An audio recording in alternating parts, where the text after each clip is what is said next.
we are coming to you with this exclusive panel discussion, and in hopes that it will be of benefit to many of you. Um, I just want to clarify at the beginning that I am not a regulated Canadian immigration consultant myself. So when you send me questions, I cannot be of much help. I will have to refer you to someone, or if you want to go on the videos tab on this group, then you will find the immigration consultants or immigration lawyers that we have interviewed so far, and you can get their information from there. Today I have with me Baqar Bhatti, who is a business management consultant. Baqar has been running his own management consulting business for the past 4 years from Canada. Prior to that, he was a global senior staff member in the industry of management and consulting and finance. I also have with me Tanseer Iqbal. Tanseer is a regulated Canadian immigration consultant, and she will be here to help you, and she will be trying her best to answer your questions. Sometimes she may get to a point where it may require more consultancy, so she will let you know whether she can answer your questions or whether she would like you to send her an email, and she will provide you with some consultancy then. Okay, so we are going to start our session. And I'm going to start with Baqar Bhatti. Baqar, what are the advantages of entrepreneurship over employment in Canada?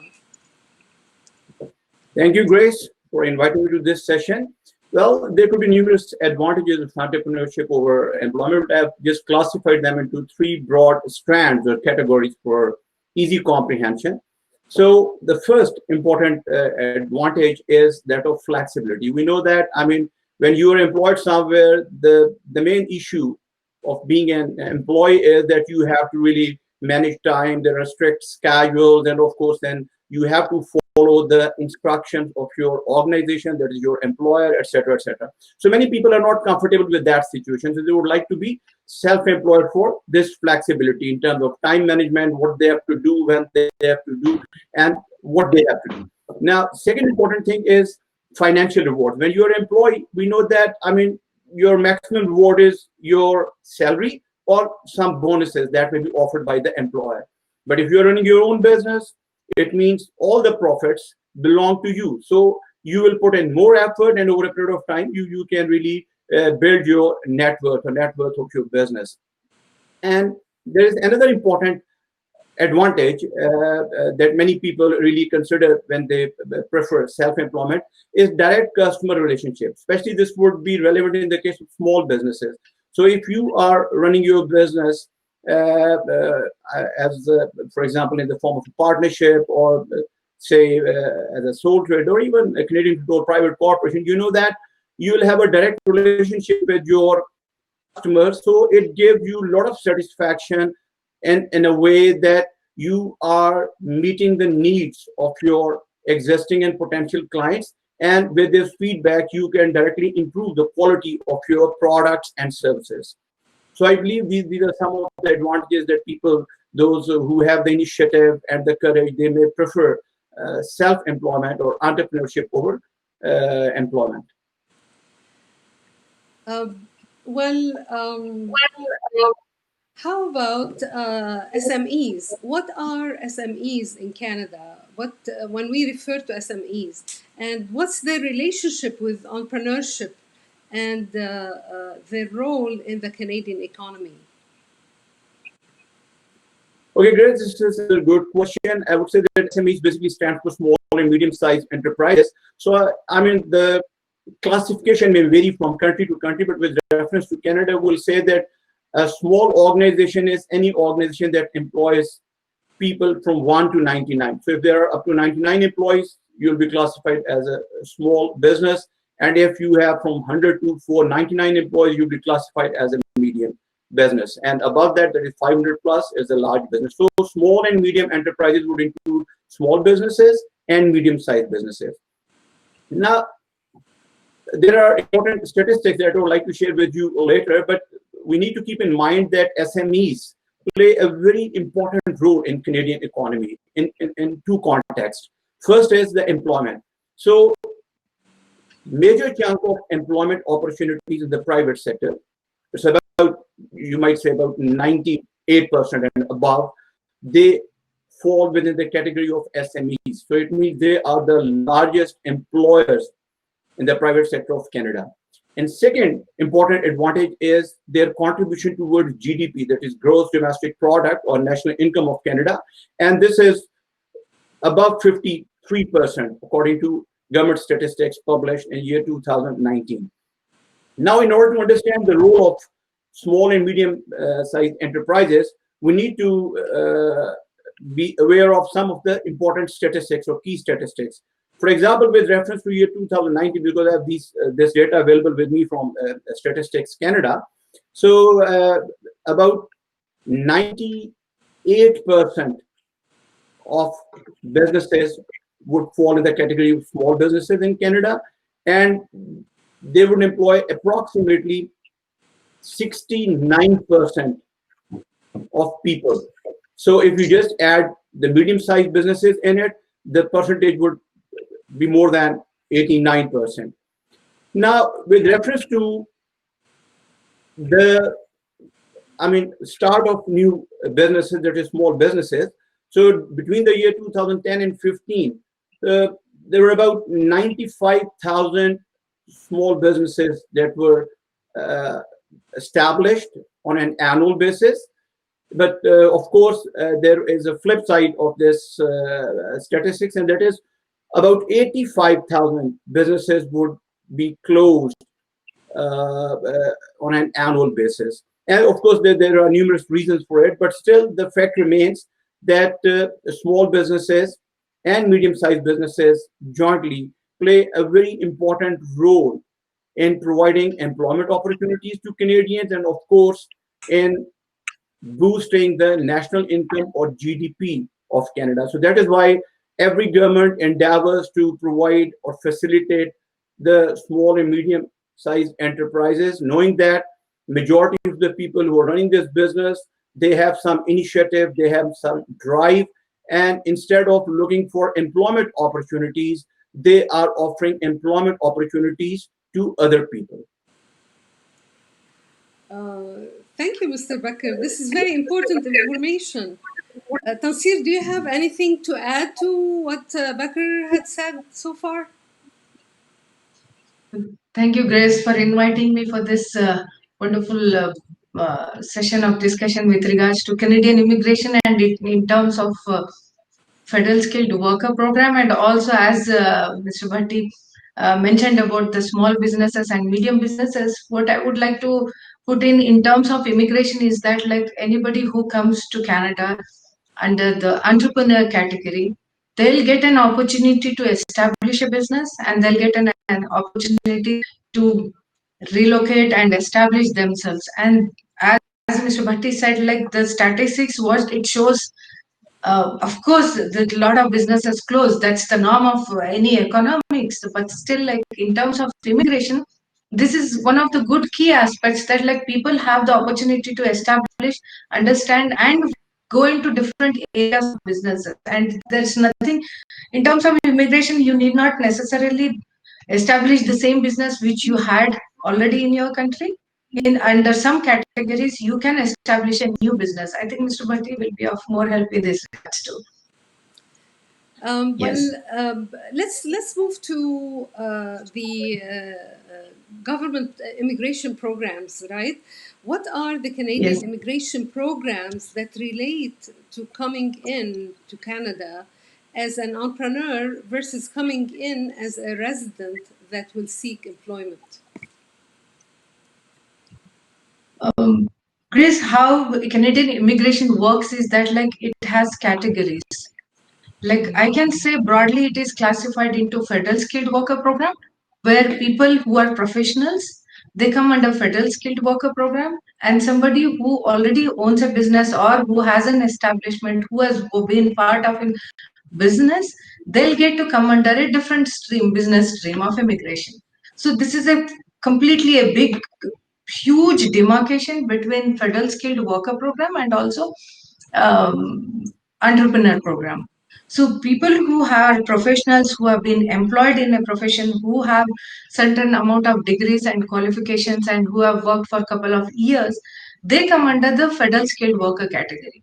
Under federal skilled worker category, again we have three sections. Is that like one is that like federal skilled worker categories for those candidates who are coming from overseas, who come under federal skilled program. There are people who come to Canada on study, who work in Canada, and afterwards they qualify under a category called Canadian Experience Class category. And we do have a Canadian system where Canadian Federal Skilled Trades Program. People who are under the trades, the professionals who are under the trades program, they come under those categories. So this entire federal skilled experience class is called is it comes under a system called express entry. So this is a completely different scenario where people who qualify under this category come to Canada under this, and the business category people come under separately under the entrepreneur category. Presently, we don't call it as investor category, but it is an entrepreneur category. Each province has an opportunity, and each even federal also has an opportunity. But we have to see which are the categories which are open whenever we make an submission. And it'll go in detail. I'll wait for next question so that I can continue my answers. Yeah. Now, Tanseer, I don't know if you can walk us through some of the requirements, because not everybody qualifies for every program, right? Depending on the case, depending on their situation, depending on many things. So, can you, put us, give us some idea about how to qualify, and who would qualify as an entrepreneur, and who would qualify as a federal skilled worker? Thank you, for Grace. This is a very good, and it covers a lot of information. I'll take some time in here. Is that like just to simplify for today's seminar, I would like to highlight key components. Canadian immigration consists of major components like five aspects, like education, a person's language skill capability, which has to be tested through international testing systems. Usually it is IELTS, or if it is in Canada and some of the countries, it covers CELPIP as well. IELTS, education, the work experience, and age is also a factor now. Like after 29 years of age, candidates start losing 5 points in terms of age. And also the last part is the component is the adaptability. Adaptability means if you have a sibling inside Canada, you do get another 15 points. So all these components will be accumulated under one program called Express Entry.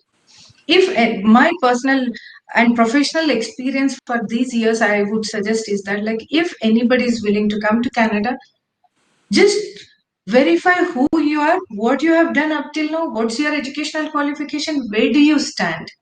Based on that, any component, any all this go looking into all these components, and immigration consultant or sometimes you yourself will be able to understand which category you fall under.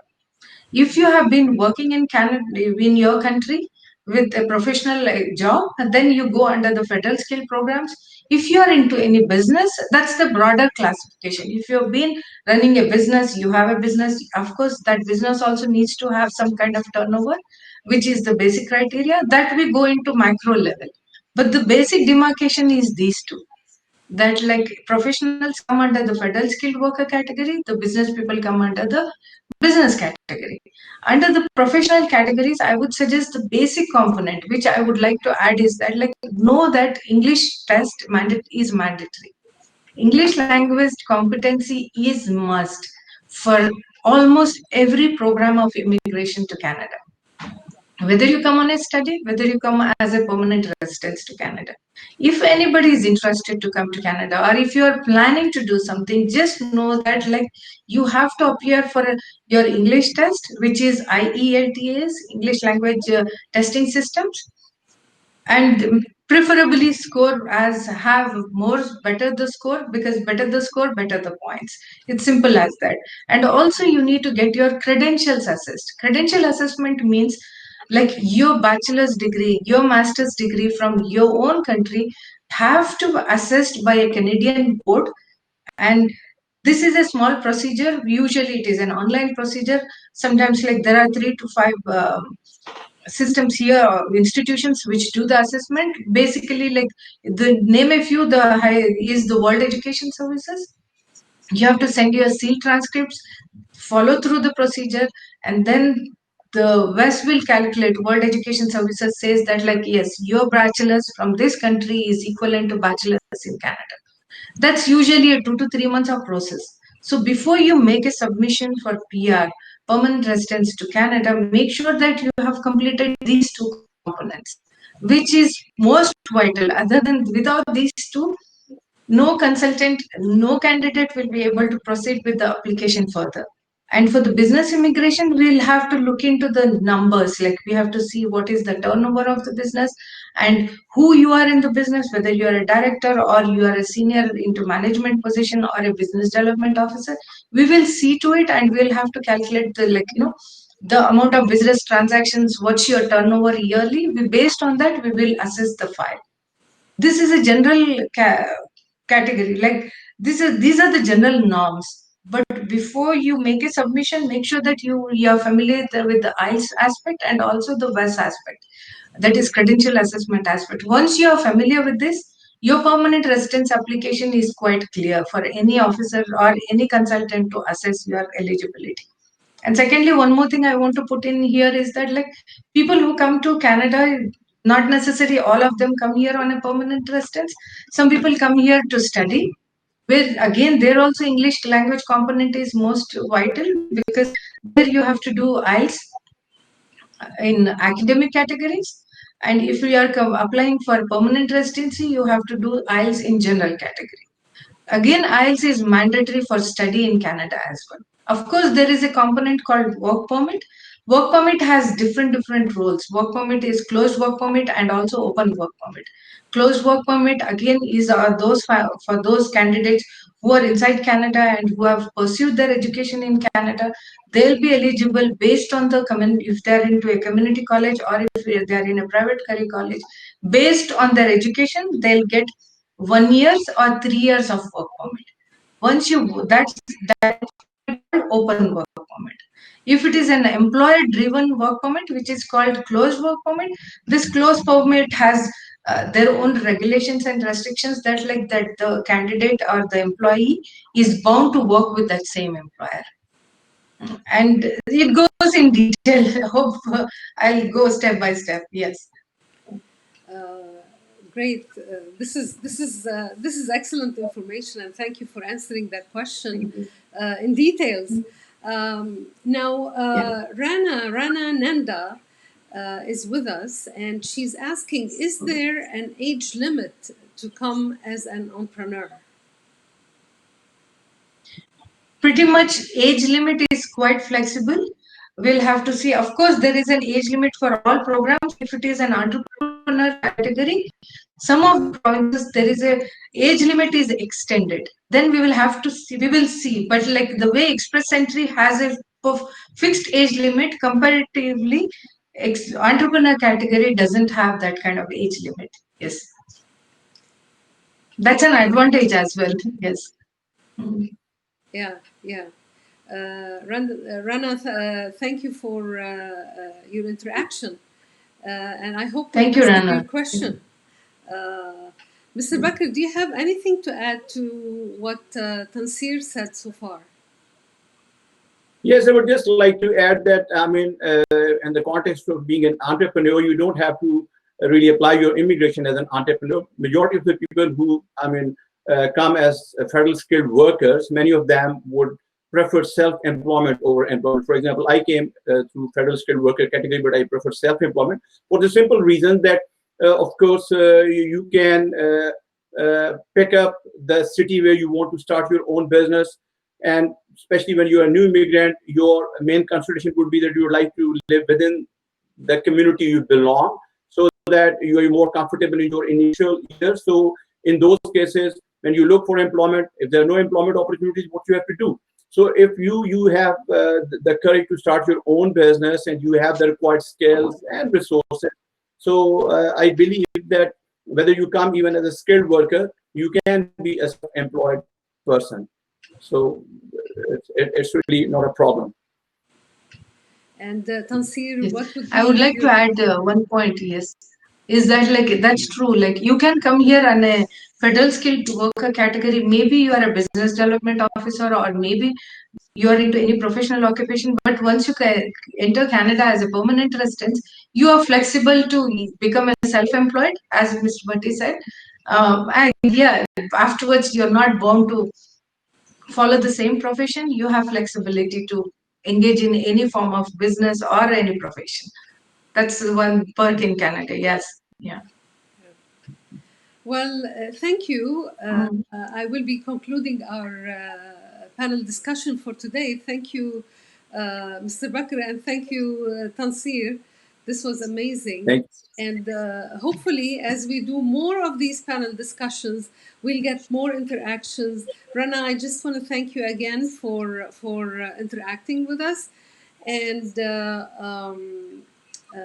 I would like to finish this panel by just inviting thanking each one of you for being with us today, and inviting each one of you to stay tuned, because we will be doing more of these discussion panels, and we will be giving you more information, providing you with more information about immigrating to Canada. Thank you. Now, I would like to thank Tanseer, and I would like to thank Baqar Bhatti. They both own their own companies, and they both are diligent in servicing people, and they go out of their way to help people.